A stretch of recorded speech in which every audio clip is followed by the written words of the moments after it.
Hey, Bills Mafia, this is Buffalo Louie. Can you believe it? It's week 10. The Bills coming off a really good victory against Kansas City, 28-21. We were there. Um, and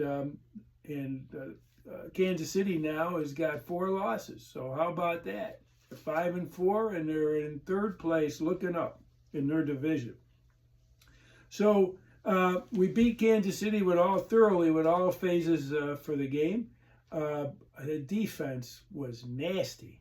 You know, ever since McDermott took over, I guess he's collaborating on the play calls, but you can clearly see he's calling the plays now from the started in the second half of the Atlanta game. The defense has been playing really good, and obviously Carolina, they play good, but they were nasty. They kept, I don't know, the most hits that Mahomes has ever had in his career. He kept them under 50% the first time ever. He threw an interception and had 1 touchdown, but it wasn't pretty. The defensive ends, including Bosa and Michael Hike before he got hurt, and Epinesa, they were putting a hurting on him. So, and Cook ran for over 100 yards. Josh Allen was nearly perfect. He was 23 for 26, very controlled game, and very confident game. And you could see that they want to run the ball out of 22 personnel, 13 personnel with 3 tight ends, the fullback Gilliam. It was a great game. So what are the keys for Miami? Now, we beat them last time, 31-21 at home. A lot of things have happened in Miami. They've traded away some of their good players. A lot of players are hurt. They fired their general manager. So, and they only got 2 wins. Miami's only got 2 wins. So they're going nowhere. Tua's having one of his worst years. So look, I think the key to the game is get up early because they're going to give up. You know, they haven't so far this year. Miami's been playing good. They had a couple good games. And then they put a skunker up like against the Ravens last week. So the key to the game is obviously be aggressive on offense. And their secondary is banged up, so there's going to be a lot of opportunities for the Bills' passing game as well as the running game because their tackles, defensive tackles, aren't that strong, and so we should be able to run the ball with Cook and company. So it's a good opportunity, like I said, to run the ball, but I think it's a good opportunity for Ray Davis and Ty Johnson to get some work. Cook was a little banged up with his ankle last week, but he's good to go. But I think it's a good opportunity to get a little more work for these guys, and so maybe we could sit Cook in the fourth quarter. And then the other key is you got to stop Miami from running the ball. I mean, they've been inserting a sixth lineman, a tackle to help with the running game. So you want to make them one-dimensional, you know? You want to make them throw the ball. Tua hasn't been passing too good. And by the way, Tyreek Hill is out. They got Waddle, and we got Max Harrison. He had his first interception against Mahomes.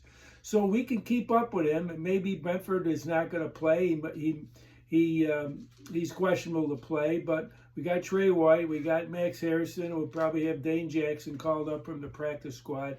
So, and Cole Bishop played great last week. So, like I was saying, the defense is nasty. He had 4 pass breakups, more than anybody in the league last week. So he's been playing fantastic.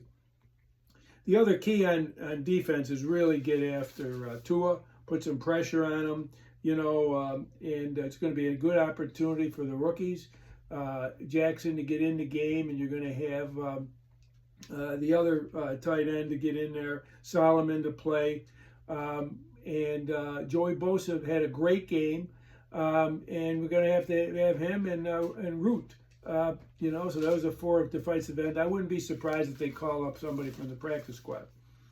And then, like I said before, Waddle, the key to the game is keep on him. You got the speed. Max Harrison's got the speed, so look for Harrison. Probably going to play most of the game. My predictions. Okay, Josh always. Bills have beat Miami the last 7 games, and I think the last 14 out of 15 or 13 out of 14. But Josh always plays good against them, both passing and rushing. So this is a good bet to parlay. Josh gets 3 touchdowns and has 300 yards of offense, both passing and rushing. So that's a good bet. Bills win the turnover battle. And look for 2 or more turnovers against Tua and company. The next prediction would be the tight ends for the Bills that are playing really great. Hawes, Kincaid, and Knox. And that's a weakness of Miami Dolphins. So look for our tight ends to have 75 more or yards. I would say Kincaid gets a touchdown and possibly Hawes. So I think they're going to have a really good game, the tight ends, and also the running backs. You know, running backs have not been getting a lot of opportunities this year compared to last year. We were like one of the most effective receivers with our running backs, especially Ty Johnson and Cook, and it hasn't happened. So I think you're going to see more of that this week. I'm hoping for it. So our running backs get, let's say, at least Cook gets 20 or more receiving yards, and look for Ty Johnson to have another 20 or more receiving yards, and hopefully one of them gets a touchdown. And then finally, the Bills are going to win. I was pretty good last time. I think it was 35-23 or something like that last time in week 3, and it was actually 31-21. This week, I think it's going to be the Bills are going to get up more than 2 scores. And they could score 40 points here. I got it 40-20. But, you know, I'm looking for the Bills to get up more than 2 scores or more, so that Josh and company and Cook can take a little time and take it easy, because the next week we play Tampa at home. So that's it.